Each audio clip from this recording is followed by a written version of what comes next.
Fala pessoal, estamos começando mais um Chácara Talk. Hoje o nosso episódio de número 34. É uma alegria muito grande ter você aqui com a gente, viu?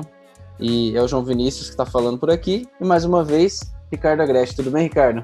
Tudo bom, João. Muito bom estar com todos vocês novamente e ter de volta aí o Áquila, né? Descansado depois de um longo período de férias, renovado para nos dar boas ideias também, né, Áquila? E o Áquila aí tirou férias, como acho que a maioria das pessoas nesse tempo, em casa, né? Ficando em casa, aproveitando aí o descanso dentro de casa. Bom, Ricardo, a gente está chegando ao fim de mais uma série aqui na Chácara Primavera, a série Não Tenha Medo. E a gente já vem conversando sobre isso já há vários episódios. Nas últimas duas reflexões nós falamos sobre não ter medo diante da batalha espiritual e diante do caos na história. E é sobre isso que eu quero que a gente converse aqui hoje. O fato é que a gente tem vivido dias muito difíceis com toda a questão da pandemia, e o medo é uma realidade para muitas pessoas.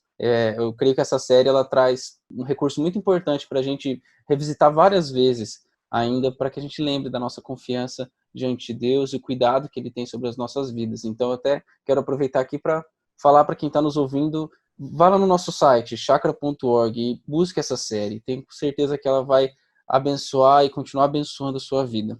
Mas, Ricardo, eu quero resgatar a temática da reflexão diante do caos na história. E você trouxe para a gente o texto de Apocalipse na sua reflexão.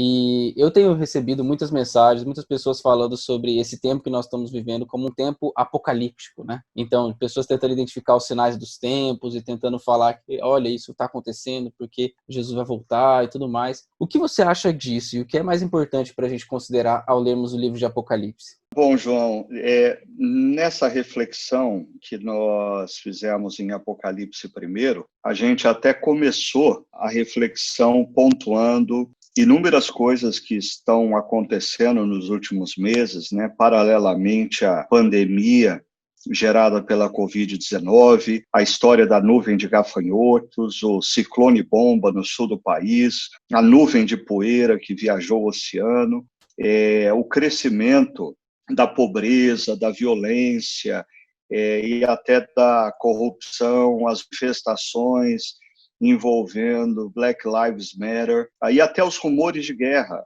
tensões entre Estados Unidos e China. Tudo isso faz com que o pessoal apegado aí à discussão dos sinais dos tempos ou os sinais da volta de Jesus fique atento e passe a discutir e falar muito sobre isso. Mas, para mim, particularmente, eu sempre tenho na minha mente, no meu coração, as palavras de Jesus, que ele mesmo diz aos discípulos que o dia e a hora não competem a nós, mas competem ao Pai. E essa volta de Jesus e a concretização do reino virá como um relâmpago quando ninguém esperar. Ou seja, se a gente fica tentando calcular os sinais para saber quando Jesus efetivamente volta para concretizar o reino, aí eu acho que é uma tarefa meio em vão a partir das próprias palavras de Jesus.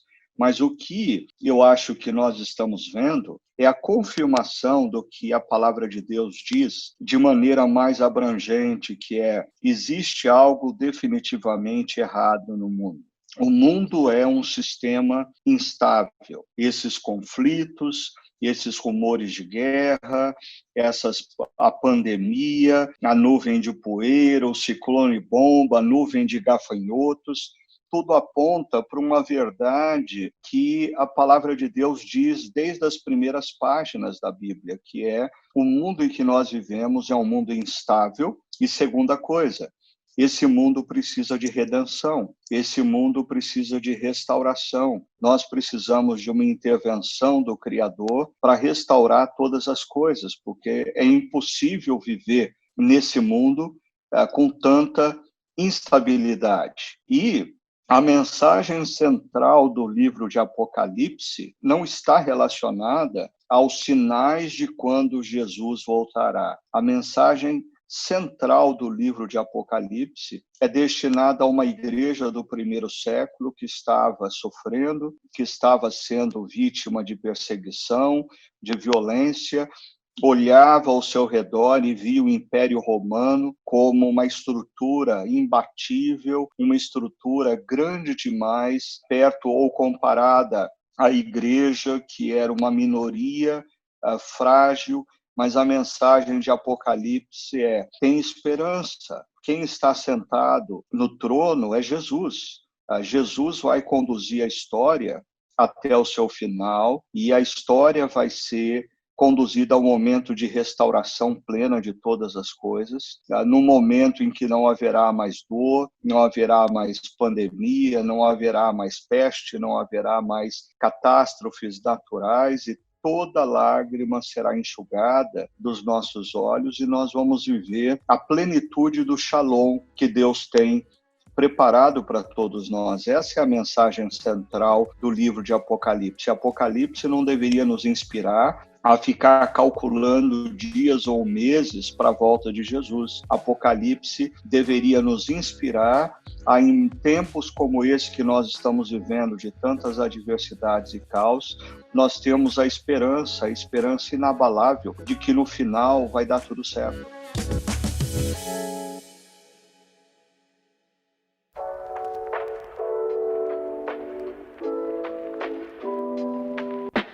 Ricardo, essa questão do Apocalipse, ela lembra para nós algo que você também comentou sobre Jesus estar preocupado com o estado da sua igreja. Isso até tem muita relação com uma outra série de mensagens nossa, Operação Patmos, onde você comenta sobre as cartas às igrejas no Apocalipse. Como que a gente pode ajustar as nossas expectativas sobre o que a igreja deve ser e o que ela é nesse momento com as expectativas de Jesus? Você vê alguma dissonância aí, algo que a gente precisa ajustar? A alusão que nós fizemos na nossa reflexão é o fato de que João, quando ele escuta uma voz poderosa, estrondosa, que é a voz de Jesus, mas ele se volta para procurar quem é, de onde vinha essa voz.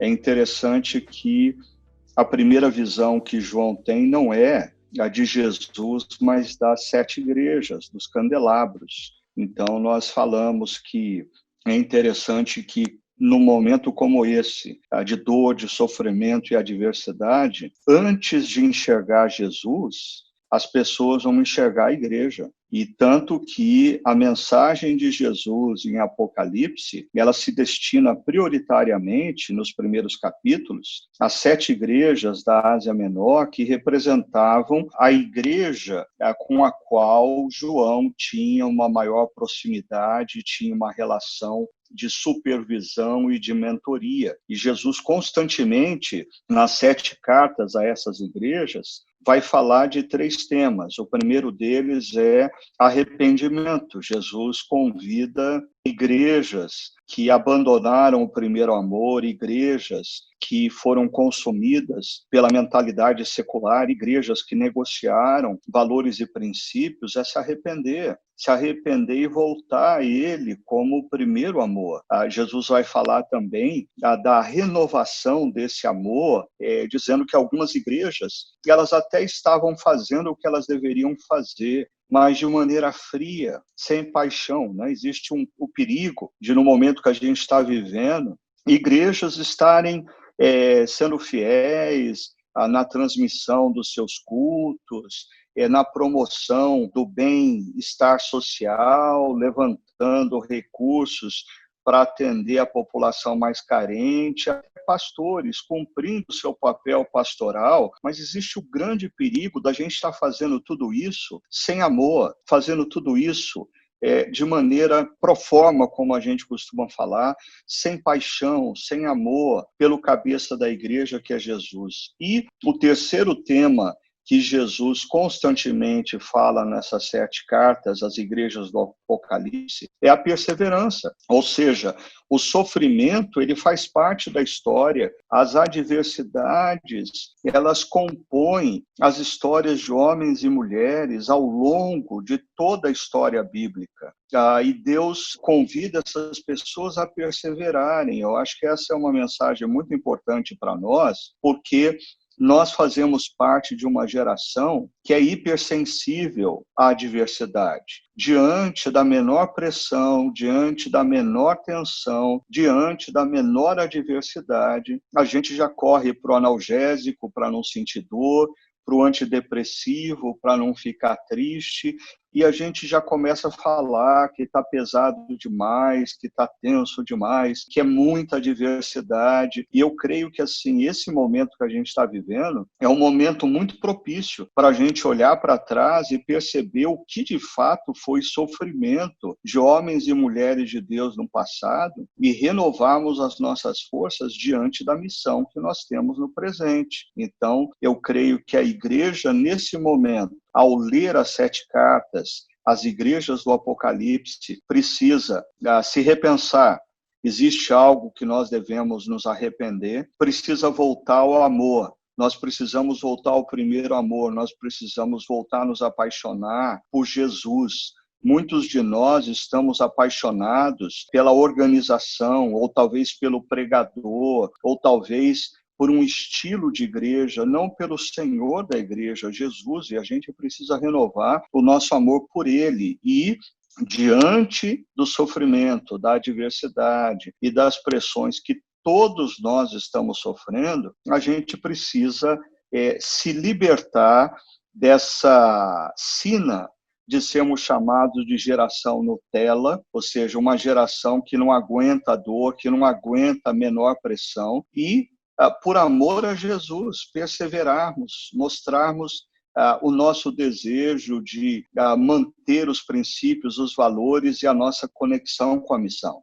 E, Ricardo, você fala de missão aqui no final da sua resposta e também uma coisa que reverberou muito nas suas mensagens, não só nas últimas, mas acho que em todas essas dessa série, é que a missão da igreja continua. Nós temos responsabilidades diante desse mundo, coisas que Deus tem dado a nós, dons e talentos, inclusive, para que a gente sirva o mundo. Mas, normalmente, a gente entende missão ou missões, né, apenas como ir a um outro país, falar do evangelho, ou evangelizar na rua, ou algo parecido. Como que a gente pode entender a missão para esses dias? Revisitar esse conceito e empoderar a gente aqui para servir a Deus nesses dias. Bom, João, primeiro, esse conceito disfuncional de missão, ou como alguns falam, missões, né, é como sendo algo que alguns fazem em lugares distantes, levou por muitas décadas, séculos, igrejas locais a não olharem o seu próprio contexto, a sua vizinhança, a sua cidade, a sua própria nação, como um campo missionário. Então, muitos cristãos dessas igrejas, apesar de estarem trabalhando durante toda a semana em empresas, em universidades, em hospitais, passaram a ver o seu papel simplesmente como contribuir financeiramente e orar por aqueles que estão em lugares distantes fazendo missão. Mas isso é uma disfunção. A missão se dá tanto em Jerusalém, como na Samaria e Judéia, como nos confins da terra. E esse é um momento de crise e portas se abrem para que nós sejamos testemunhas de Cristo na nossa própria Jerusalém. Então, isso não deve fazer com que a gente abra mão da necessidade de orarmos e sustentarmos financeiramente aqueles que estão nos confins da terra, ou mesmo nas nossas Samarias e Judéias, plantando igrejas onde nós não estamos, mas nós não podemos abrir mão de sermos testemunhas na nossa própria Jerusalém. E esse é um momento em que cristãos que atuam em hospitais, universidades, empresas, cristãos na sua própria vizinhança e condomínio, devem manifestar os valores de Cristo através das suas atitudes e estarem prontos para comunicar através de palavras a esperança que eles têm em Cristo, porque muitas pessoas, muitos dos nossos parentes e amigos que meses atrás estavam completamente fechados para conversarem sobre qualquer dimensão da espiritualidade, hoje eles estão em busca. Uma das frases que o Google aponta como mais procurada nesses últimos 5 meses diz respeito ao valor, o sentido da vida. A segunda frase mais procurada é Deus existe, ou seja, pessoas estão em busca do sentido da vida. Pessoas estão em busca da compreensão de Deus. E essa é uma tremenda oportunidade, um momento que Deus nos abre para que nós procuremos abençoar a vida daqueles que nos cercam, os nossos amigos de trabalho, de universidade, de condomínio. Nós precisamos estar atentos. A nossa missão se dá tanto na nossa Jerusalém, como na Samaria e Judéia, como nos confins da terra. E uma frase que a gente tem ouvido muito, que o Mike Gorin tem citado, que é do Leslie Newbin, que é participar de Cristo é participar da sua missão, né? Eu acho que todo cristão ele tem esse chamado intrínseco na sua própria identidade como cristão, né? Que é cumprir a missão de Deus.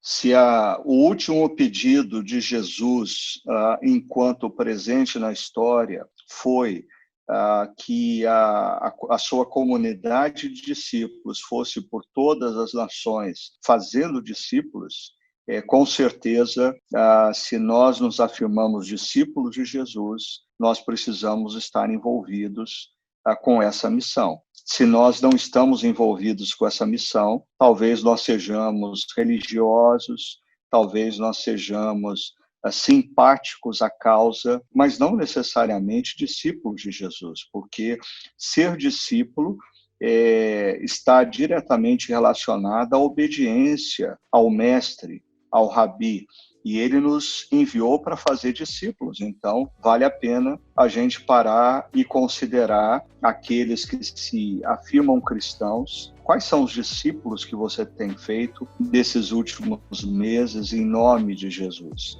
Porque isso nos dá a comprovação, a evidência de que nós seguimos aquele que nos enviou em missão.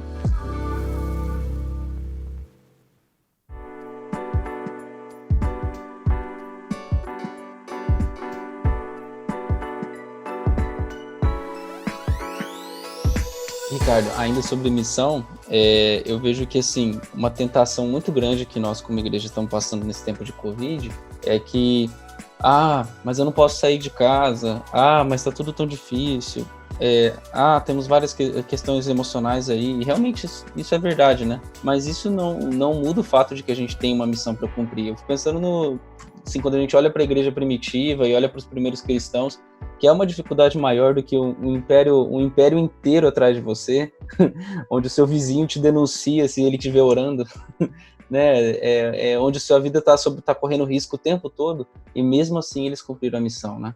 E eu acho que, assim, Jesus disse que aquele que quisesse segui-lo deveria primeiramente negar-se a si mesmo.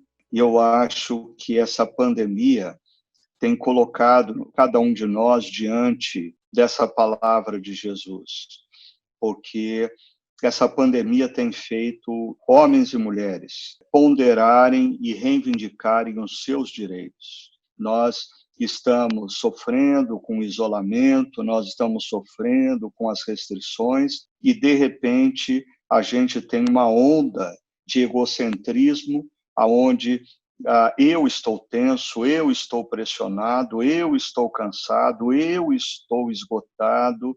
Agora, e se a gente se colocar diante de Jesus que nos diz, então se negue, abra mão de você mesmo e siga-me. Ou seja, esse é um momento de nós, talvez como lá no princípio dessa pandemia, nós conversamos em alguns podcasts de que essa pandemia estava trazendo à tona ídolos. E naquele momento nós falamos de que essa pandemia estava trazendo o fato de que alguns adoram e confiam mais no dinheiro do que em Deus. Mas eu acho que a gente está no momento da pandemia em que talvez nós vamos descobrir que o nosso grande ídolo somos nós mesmos e o nosso próprio conforto. E a gente está se ressentindo de que o isolamento, as restrições, o trabalho à distância, o mundo digital está fazendo mal para o nosso eu. Mas que tal a gente pensar que Jesus disse, bom, mas você precisa se libertar dessa tendência de querer servir a você mesmo e servir a mim. Esse talvez seja um dos desafios que nos envolve hoje, João. Muito bom, Ricardo. E eu queria trazer aqui a pergunta do Rodrigo, o Rodrigo Gibim. Ele pergunta o seguinte, ele primeiro agradece todos nós aqui do podcast, viu? Também o Áquila. E ele pergunta sobre o texto acerca da cura da filha de Jairo e da mulher com o fluxo de sangue. Ele diz assim, o que me chama a atenção é o tempo em que demorou para a mulher ser curada.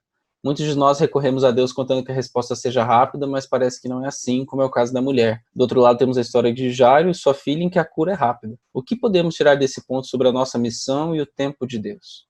Bom, primeiramente eu queria agradecer, Rodrigo, a sua participação e a sua pergunta, e realmente o texto que nós refletimos, que sobrepõe duas histórias, de um lado, uma mulher que está há 12 anos em busca de cura, e uma criança, uma menina, que tem apenas 12 anos e está prestes a morrer. Existe uma intenção do autor Lucas ao sobrepor essas duas histórias.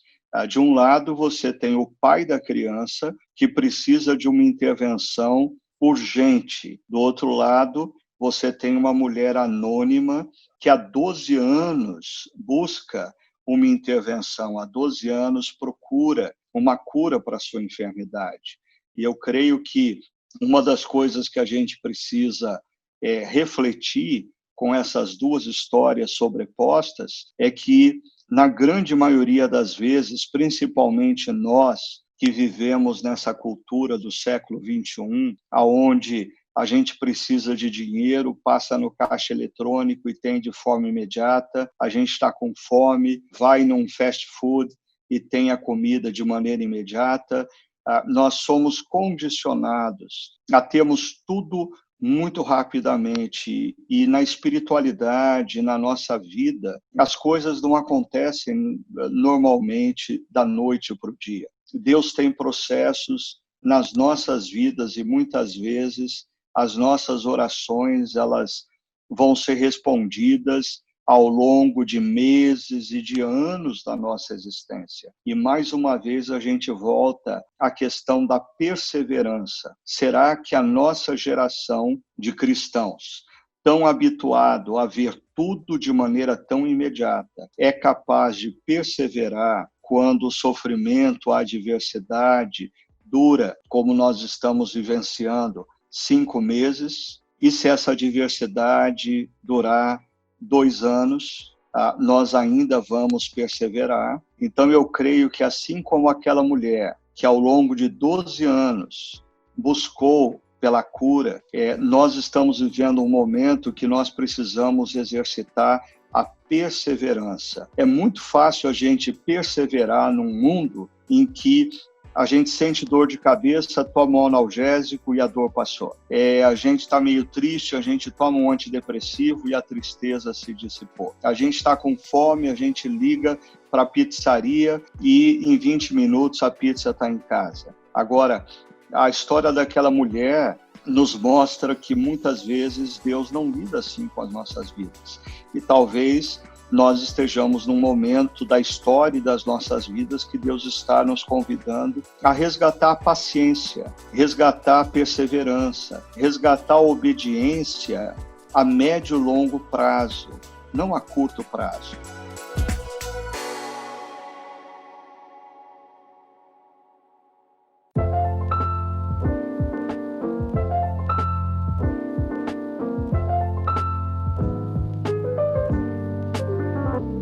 Ricardo, uma outra pergunta que a gente recebeu aqui é da Cláudia. Ela já está pensando já na reflexão diante da batalha espiritual. E ela falou sobre o jejum, algo que você colocou pra gente aqui. E ela pergunta o seguinte: eu estou há 2 semanas pensando no jejum. Sempre coloco a diabetes como um empecilho. Tenho orado, clamado, intercedido, mas eu vejo de Deus que eu sou filha amada e isso me faz chorar e sinto o desejo de agradar ao Senhor. Decidi me preparar para jejuar, não para pedir algo, mas para ser tratado e trabalhado. A pergunta dela é: jejuar por 3 horas entre o café e o jantar agrada a Deus? Cláudia, como a gente colocou na reflexão em que a gente tratou sobre aquele encontro de Daniel e a batalha espiritual, né, a batalha na dimensão do invisível, o jejum não pode ser visto como um sacrifício que a gente faz para Deus, mesmo que seja por gratidão. Deus não quer da nossa parte sacrifício. O que Deus quer da nossa parte é obediência. Então, primeiro você precisa ponderar se o jejum coloca em risco a sua própria saúde, o seu próprio controle da diabetes ou de alguma outra enfermidade que você tenha. Se coloca em risco, o jejum não é a forma como você deve expressar a sua gratidão e o seu amor por Deus. Existem outras formas que você pode fazer. Agora, com certeza também a gente precisa ponderar que existem diferentes formas de jejum. Você pode se restringir de alimentos sólidos, mas não de líquidos durante um período. Você pode se restringir de qualquer alimento durante um período de tempo, mas o importante é a gente perceber que o jejum é um momento em que você se restringe de algum tipo de alimento, mas para se dedicar à oração e à busca da presença de Deus. Ou seja, existem muitas pessoas que passam o dia inteiro sem se alimentar porque estavam trabalhando e não tiveram tempo de almoçar.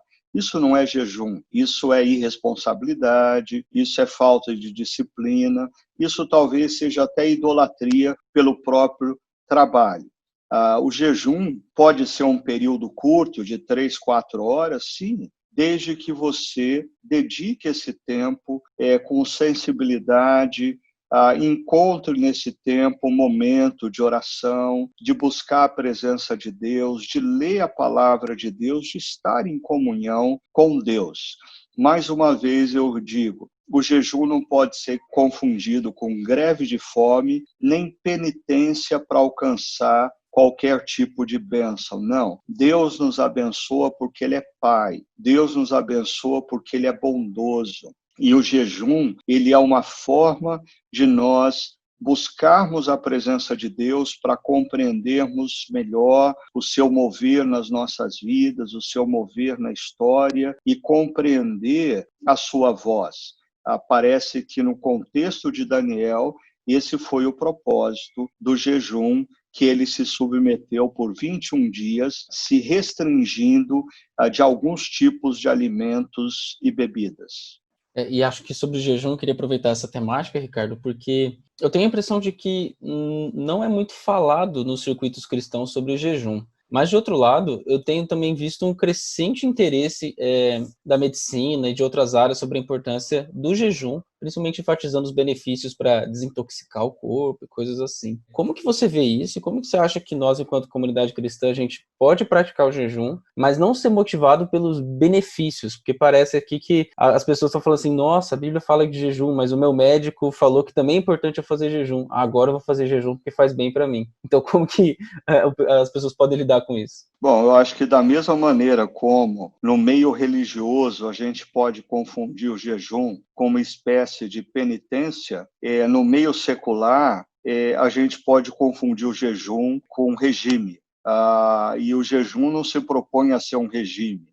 Da mesma maneira como eu falei que você pode passar o dia sem se alimentar apropriadamente porque você estava trabalhando, isso não é dedicação a Deus, isso é simplesmente falta de disciplina, falta de respeito para com o teu corpo, falta de uma rotina saudável. Você pode se restringir de determinados alimentos, e isso necessariamente não é jejum, isso é dieta.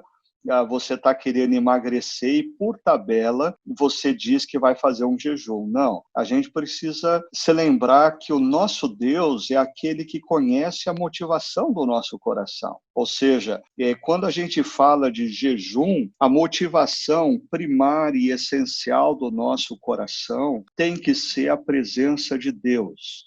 Nós vamos nos restringir durante um período de alguns alimentos ou de alguns tipos de bebida, a fim de estarmos mais sensíveis ao mover de Deus nas nossas vidas. Isso não deve se confundir com fiquei sem comer porque trabalhei demais, nem muito menos fiquei sem comer porque eu quero emagrecer. Tá? Ou até mesmo fiquei sem comer em greve de fome. Se Deus não fizer o que eu quero, eu não vou voltar a me alimentar. Nada disso é jejum. Jejum é uma prática espiritual que tem um propósito e deve estar no centro da nossa motivação. A percepção do mover de Deus nas nossas vidas, em momentos de crise ou em momentos de tomada de decisão, ou em momentos que nós estamos, pelas mais variadas razões, precisando ouvir mais claramente o que Deus espera de nós. Esse seu apontamento eu acho que é muito importante, porque ele ajuda a diferenciar o que é o jejum no sentido médico ou no sentido que as pessoas lidam aí normalmente, mas o jejum bíblico, o jejum para dentro desse propósito, né? Que são coisas diferentes. Acho que às vezes as pessoas confundem e normalmente até tem, resgatando um pouco o que você colocou lá em cima, né? O ídolo do meu bem-estar, né? Eu quero me sentir bem, e aí eu faço coisas para me sentir bem e não para ouvir Deus, ser sensível à voz dele, à vontade dele.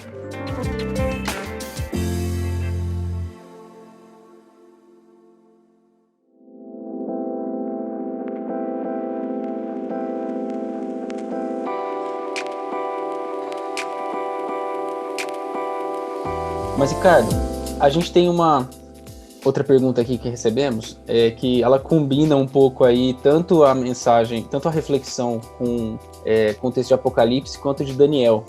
Diz assim, a pessoa não se identificou. Como explicar sua referência à visão de Jesus pré-encarnado que Daniel tem e a visão de Jesus glorificado que João tem em Patmos?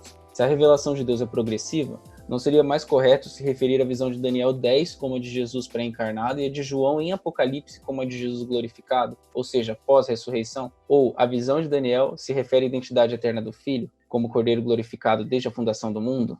Vem aí uma boa pergunta teológica. Pois é, João, e eu acho que, assim, com todo respeito a quem faz a pergunta e não se identificou, né, eu diria que eu acho que a pergunta revela que a pessoa está trabalhando com categorias da teologia sistemática, enquanto, ao ler o texto de Daniel e interpretá-lo, eu estou trabalhando com a revelação bíblica das Escrituras, ou seja, a descrição da pessoa diante de Daniel é quase que a mesma descrição de Apocalipse, capítulo 1. Eu acho que talvez o problema resida no seguinte: a teologia sistemática muitas vezes nos ajuda a compreensão de Deus e da revelação, mas em alguns outros momentos ela pode colocar na gente determinadas travas mentais, e todo o texto da Bíblia, nós lemos aquele texto já com pressuposto. O que foi dito pelo teólogo é o certo, a Bíblia simplesmente comprova o que o teólogo disse. E eu acho que a dificuldade,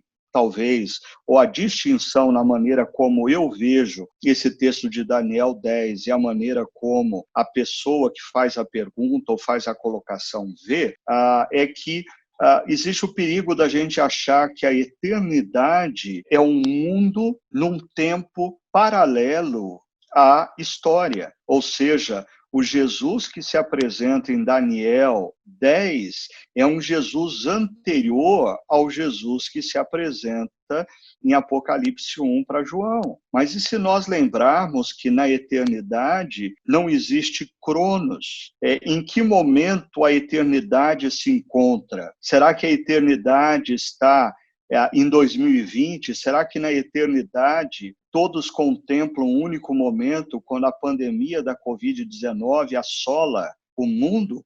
Ou será que, na perspectiva da eternidade, Deus está criando todas as coisas, Deus está chamando Abraão, Jesus está morrendo na cruz e ressuscitando, e todas as coisas estão sendo restauradas pela intervenção final de Deus? Ou seja, na eternidade, o Jesus glorificado, ele não está pós-ressurreição e ascensão. O Jesus glorificado, ele está na eternidade como ele era, como ele é e como ele há de ser. Não existe cronos na dimensão eterna. E eu acho que nas Escrituras nós temos alguns momentos que, para aqueles que gostam de filmes de ficção científica, né, parece que nós temos alguns portais aonde a eternidade vaza na história, aonde no momento da história a gente tem lampejos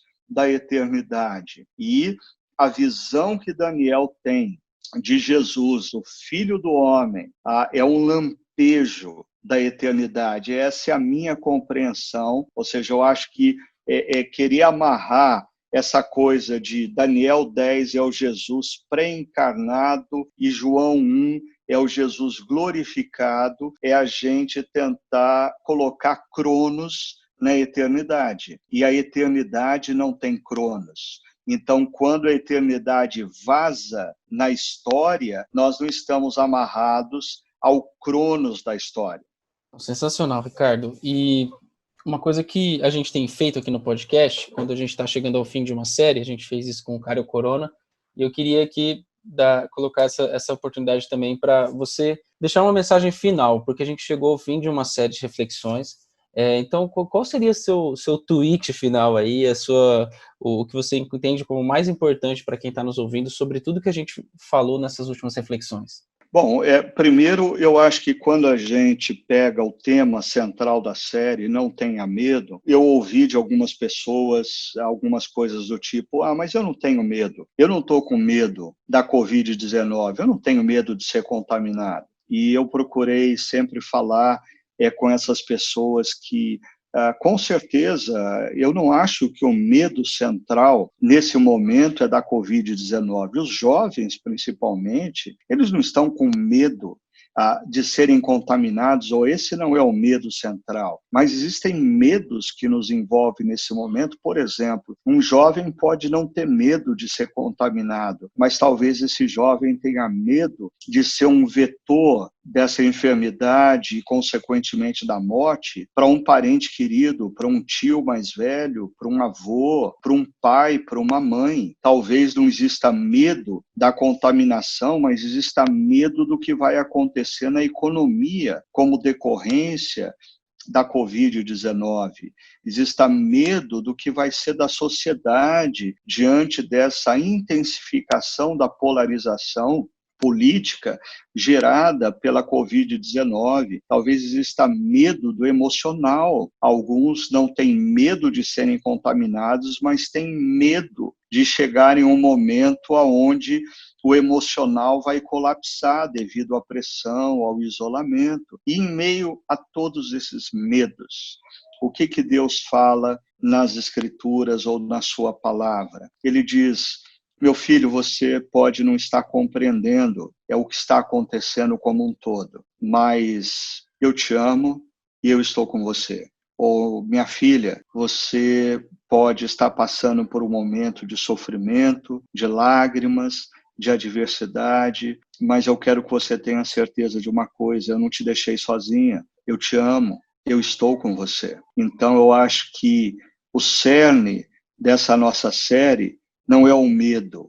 O cerne é a voz de Deus que ecoa através do Espírito Santo, dizendo que nós somos filhos e filhas, amados e amadas, e Ele está conosco. E eu acho que é tempo de nós, mesmo que nós não compreendamos os caminhos de Deus e as circunstâncias que nos envolvem, nós precisamos permanecer firmes numa convicção: o amor de Deus por nós é inegociável, é inabalável, e Ele é o Deus Emanuel. Ele está conosco. Ele está conosco no barco. A tempestade é uma realidade, mas Ele está conosco no barco.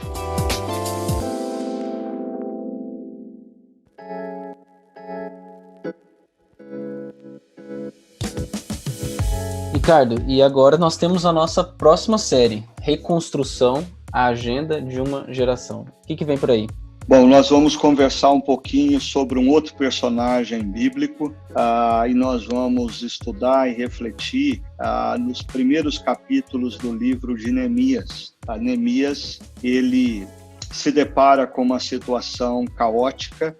A cidade de Jerusalém, principalmente os seus muros, haviam sido destruídos, estavam assim por mais de um século, e Deus vai movê-lo para mobilizar as pessoas de Jerusalém para a reconstrução dos muros. Eu não sei se nós já estamos adentrando no tempo de reconstrução da nossa sociedade, mas certamente nós precisamos nos preparar para esse momento, nós precisamos perceber o que cada um de nós precisa alinhar no coração e na mente nessa tarefa da reconstrução, porque a pandemia da Covid-19 tem destruído relacionamentos, tem destruído as nossas vidas emocionais, tem destruído a nossa vida financeira, tem destruído empresas, organizações, tem destruído igrejas. E agora nós precisamos ouvir o convite, o desafio de Deus para a reconstrução do nosso emocional, a reconstrução da nossa vida familiar, a reconstrução da nossa vida financeira, a reconstrução da nossa empresa, a reconstrução da nossa igreja. É sobre isso que nós vamos estar tratando nas próximas semanas. Reconstrução, uma agenda para essa geração. Bom, é isso, gente. Nós estamos chegando ao fim de mais um episódio do nosso podcast e eu quero agradecer muito você que esteve com a gente até aqui. Muito obrigado, viu? De verdade. E também quero levar você a conferir toda a nossa série Não Tenha Medo, que a gente encerrou aqui as nossas conversas sobre ela, mas ela continua em nosso site. Então, revisite as mensagens acessando chakra.org. Lá você vai poder ver essa e também diversas outras séries da nossa comunidade. Com certeza você vai encontrar algo que vai abençoar muito a sua vida. Lembre-se que nossos prédios estão fechados, mas a nossa comunidade continua em missão. E para acompanhar tudo que a gente tem feito, é só acessar o nosso site, chakra.org/online. Você vai ver tudo por lá. Um grande abraço, que Deus abençoe muito a sua vida e até o nosso próximo episódio.